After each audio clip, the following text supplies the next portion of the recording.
இன்று திராவிட முன்னேற்றக் கழகம் அனைத்து கட்சி கூட்டம் என்ற பெயரில் ஒரு திமுகவினுடைய கூட்டணி கட்சி கூட்டத்தை நடத்தி கொண்டிருக்கிறார்கள். முன்பே நாங்கள் இதை அறிவித்திருக்கிறோம்.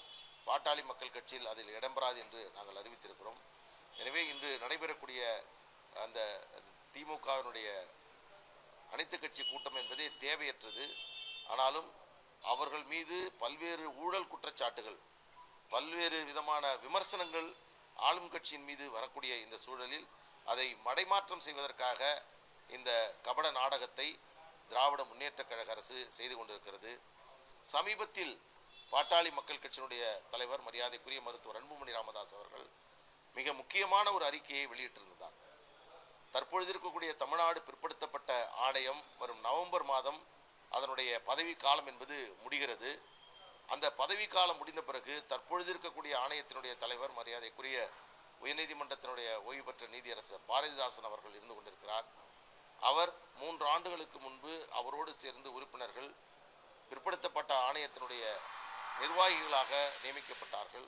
ஆனால் அவர்கள் முறையாக பிற்படுத்தப்பட்ட ஆணையத்தினுடைய பணிகளை மேற்கொள்ளவில்லை. குறிப்பாக சாதிவாரி கணக்கெடுப்பு நடத்த வேண்டும் என்ற கோரிக்கை மிக பலமாக தமிழகத்தில் இருந்து வருகிறது. கர்நாடகத்தில் ஜாதிவாரி கணக்கெடுப்பை நடத்தி கொண்டிருக்கிறார்கள்.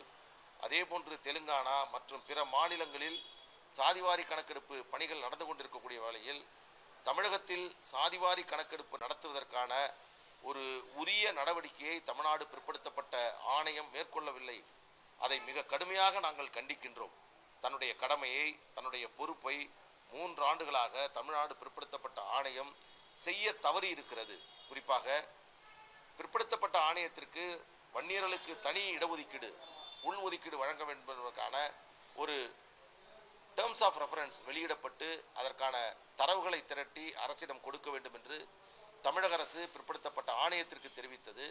ஆனால் அதையும் அவர்கள் செய்ய தவறி இருக்கிறார்கள். எனவே 11வது மாதம் நவம்பர் மாதம் பிற்படுத்தப்பட்ட ஆணையத்தினுடைய தற்பொழுது பணிகள் நிறைவு செய்கின்ற பொழுது புதிய நிர்வாகிகளை அனைத்து கட்சி கூட்டத்தை கூட்டி தமிழக அரசு புதிய பிற்படுத்தப்பட்ட ஆணையத்தினுடைய தலைவர் மற்றும் உறுப்பினர்களை நியமனம் செய்ய வேண்டும் என்ற கோரிக்கையை பாட்டாளி மக்கள் கட்சி முன்வைத்ததை தமிழக அரசு பரிசீலிக்க வேண்டும் என்று உங்கள் மூலமாக இந்த நேரத்தில் கேட்டுக்கொள்கிறேன். பாலிமர் செயலியை QR கோடு மூலம் பதிவிறக்கம் செய்யுங்கள். செய்திகளை உடனுக்குடன் பெறுங்கள்.